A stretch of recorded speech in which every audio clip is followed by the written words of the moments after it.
तो अब लक्ष्मण सोए ही नहीं। यदि लक्ष्मण सोए होते तो गोस्वामी तुलसीदास जी कहते जगे लखन। सोए नहीं थे, लेटे थे, खाली पहुड़े थे, इसलिए कह रहे उठे लखन। लक्ष्मण लेटे रहे, उठ गए, उठे लखन। और कब उठे? बोले निश विगत सुनी। निश मतलब रात्रि, विगत मतलब अब रात्रि व्यतीत हो गई है। और सुनी अरुण शिखा धुनिकान। क्या सुन करके?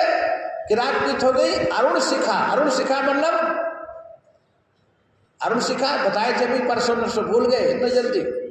मोह, अरे वो मुर्गा, मुर्गा की बोली गौतम ऋषि प्रसंग में सुनाए थे ना मुर्गा।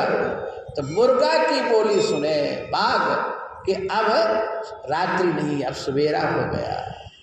अब मुर्गा तो रह ही नहीं गया, क्योंकि मुर्गा तो सवेरे 8 बजे थाली में कट करके बफर सिस्टम में आ रहा है। अब कहाँ से मुर्गा की बोली सुनोगे? अब के बच्चे आपके शिष्य बच्चे क्या बजे सोएंगे? गुरुजी पहले जग जाते हैं और चेला सोए हुए हैं। बताओ। एक जगह हमने भागवत कथा में वृंदावन से एक आचार्य को ले गए पाठ पूजा के लिए, और आचार्य जी बैठे हुए हैं, इनको नहीं कह रहे, एक बात है। तो हमने उनको कहा था देखो गांव की भागवत जो है ना, गांव की भागवत में जहाँ रहे वही संसार चलना चाहिए आचार्यों को। बोले हाँ महाराज जी कोई बात नहीं। हम कहते तो हमारे शरीक है, तुमको रहना पड़ेगा, जैसे हमारा नित्य विचार भाव मिलना चाहिए। तो बोले ठीक है। तो अब हम उठ करके मंचे में अपना पाठ पूजा शुरू कर देते थे, और यजमान बेचारा खड़ा आचार्य के इंतजार में, महाराज जी आपके आचार्य सोए हुए।